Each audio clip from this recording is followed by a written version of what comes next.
You're listening to Cyber 94 Podcast. If you want to break into cybersecurity with real-life experience, go to cyber94.com. Imagine spitting into a tube, mailing it off, and a few weeks later you're unlocking the secrets of your ancestry. Yeah. You find out you're, 12% Scandinavian. You connect with a third cousin in another state. It's a modern marvel. Now imagine that data, your unique genetic blueprint, being sold on the dark web for $1. That's not a hypothetical, Ben. Right. That's the cybersecurity nightmare that became a reality for nearly 7 million people in the 23andMe data breach of 2023. Wow. It's a story that really shows how our most personal data can be compromised in the most, alarmingly simple way. So it all started with an attacker known as Golem. And Golem didn't use some impossibly complex hacking tool. No. They used a brute force method called credential stuffing. Right. Chloe, can you break that down for us? Because it sounds a bit like something you do to a Thanksgiving turkey.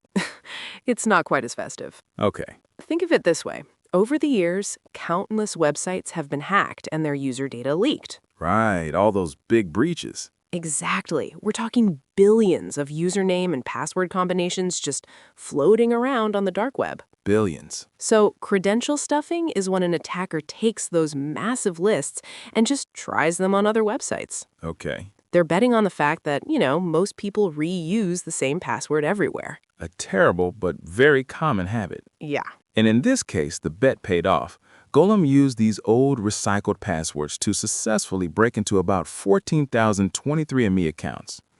Now, 14,000 is significant, but it's what happened next that turned this from a data breach into a catastrophe. Exactly. Yeah. This is the crucial point. Many of those 14,000 users had opted into a feature called DNA relatives, which is designed to help you find and connect with people who share your DNA. Right. It's basically a social network, but for your genes. So Golem didn't just have access to one person's account. No.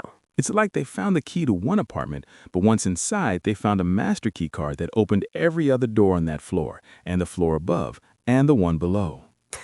That's a perfect analogy. Right? Once inside just a single account, the attacker could automatically scrape the profile information of every single person that user was connected to through that DNA relatives feature. Wow. And the scale of that cascade is just breathtaking. Yeah. Those initial 14,000 accounts were leveraged to expose the data of approximately 6.9 million people. Let that number sink in.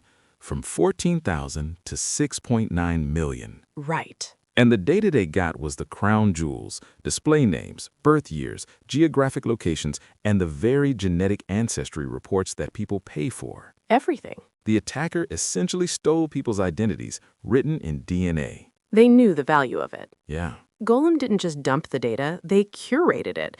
They went onto these cybercrime forums and posted that they had specific lists for sale. Ugh. For example, a list of 1 million users of Ashkenazi Jewish descent, or another list of users with Chinese ancestry. Wow. The data was being weaponized for targeted purposes. That is utterly chilling. It is. Yeah. It moves beyond financial crime into something far more sinister. Right. The potential for that data to be used for targeted discrimination, blackmail, or even ethnic persecution by a state actor is terrifyingly real. It is, which forces us to look at 23andMe's role in this.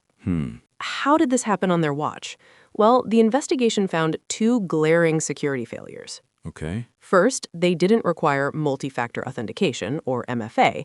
That simple text a code to your phone step could have stopped this entire attack before it even started. Because a robot can receive a text message. Exactly. It's such a basic layer of security, especially for a company holding this sensitive data.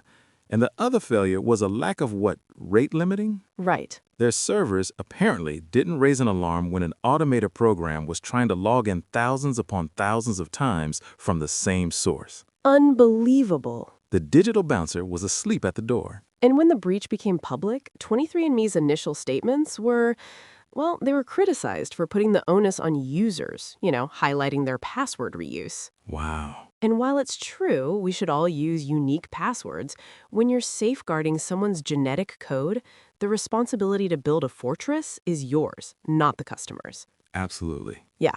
They have since forced password resets and finally enabled two-step verification, but it's reactive. Too late. The data is already out there, and you can't put the genie back in the bottle. Nope. You can cancel a stolen credit card. You can change your email password.